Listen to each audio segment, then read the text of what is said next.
Hello everyone, আসসালামু আলাইকুম। Welcome to কেন কুকিং ওয়ার্ল্ড। আজকে চলে এসেছি আরও একটি ভিন্ন রেসিপি নিয়ে। আজকে রেসিপিটি সবার জন্য না, শুধুমাত্র যারা এই রেসিপিটি খেয়ে থাকেন তাদের জন্য। আর যারা এই রেসিপিটি কখনোই ট্রাই করেননি, চাইলে অবশ্যই একবার ট্রাই করতে পারেন। আশা করছি ভালো লাগবে। এই রেসিপিটি কিন্তু সকালের রুটি, পরোটা কিংবা ভাতের সাথে যে কোনো কিছুর সাথে খুবই ভালো লাগে। তো আমি চেষ্টা করেছি ঘরোয়া মশলায় খুবই সাধারণভাবে রেসিপিটি তৈরি করতে। তো চলুন রেসিপিটি দেখে নেওয়া যাক। তো রেসিপিটি তৈরি করার জন্য আমি নিয়েছি মুরগির গলা, গিলা, কলিজা, পাখনা, চামড়া সব কিছুই আমি নিয়েছি। তো এগুলোকে আমি ছোট ছোট টুকরো করে কেটে একটা বাটিতে নিয়েছি। এখন দিয়ে দিচ্ছি 2 টেবিল চামচ পেঁয়াজ বাটা, 2 টেবিল চামচ রসুন বাটা এবং 1 টেবিল চামচ আদা বাটা। এখন সব মশলাগুলো আমি দিয়ে দিচ্ছি।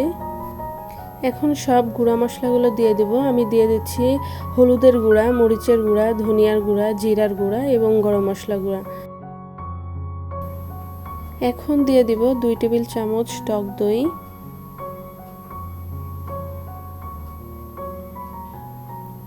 2 টেবিল চামচ সরিষার তেল এবং 1.5 টেবিল চামচ সয়া সস।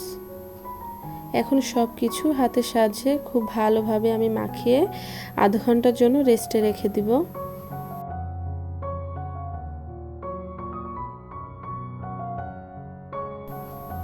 এখন চলে যাব আমি রান্নায়। তো রান্নার জন্য আমি দিয়ে দিয়েছি আধা কাপ পরিমাণ সয়াবিন তেল। এখন তেলটা হালকা একটু গরম হয়ে আসলে দিয়ে দিচ্ছি 2টা শুকনা মরিচ। আমি শুকনা মরিচ দুটোকে একটু কেটে দিয়েছি। এখন হালকা একটু ভাজা হয়ে আসলে আমি ম্যারিনেশন করা মাংসগুলোকে দিয়ে দিব। এখন সব কিছু আমি তেলের সাথে খুব ভালোভাবে মিক্সড করে দিব।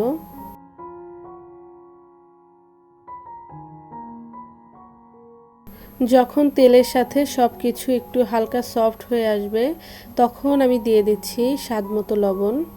আমি আগে লবণটা দেইনি, এতে করে লবণটা বেশি হয়ে যেতে পারে।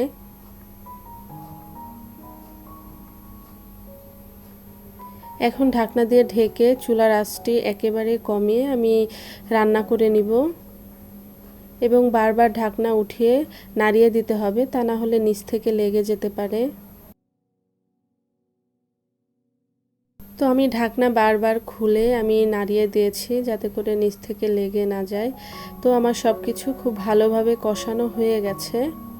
এখন দিয়ে দিচ্ছি একটা আলু, আমি ছোট ছোট করে কেটে নিয়েছি, আপনি চাইলে নাও দিতে পারেন। এখন আলু দেওয়া হয়ে গেলে আমি সব কিছুর সাথে খুব ভালোভাবে মিক্সড করে ঢাকনা দিয়ে ঢেকে দিব। তো এই মুহূর্তেও কিন্তু চুলার জাল একেবারেই বাড়ানো যাবে না, আমি একেবারে লো ফ্লেমে দিয়েই পুরো রান্নাটা করে নিব। তো ঢাকনা খুলে আমি বারবার নাড়িয়ে দিয়েছি যাতে করে তল থেকে পুড়ে না যায়, এটা অবশ্যই খেয়াল রাখতে হবে। তো দেখুন আমার আলুটাও প্রায় সেদ্ধ হয়ে এসেছে একেবারেই, এবং সব কিছু খুব ভালোভাবে ভাজা ভাজা হয়ে গেছে। আমি ঢাকনা দিয়ে ঢেকে আরও কিছুক্ষণ রান্না করে নিব। এখন দিয়ে দিচ্ছি আমি 2টো পেঁয়াজ বড় বড় করে কেটে দিয়েছি এবং একটা বড় রসুন আমি ছোট টুকরো টুকরো করে কেটে দিয়েছি। এখন দিয়ে দিচ্ছি।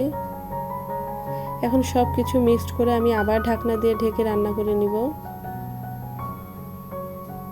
এখন পেঁয়াজ, রসুন এবং সব কিছু খুব ভালোভাবে সিদ্ধ হয়ে গেছে এবং তেল ছেড়ে দিয়েছে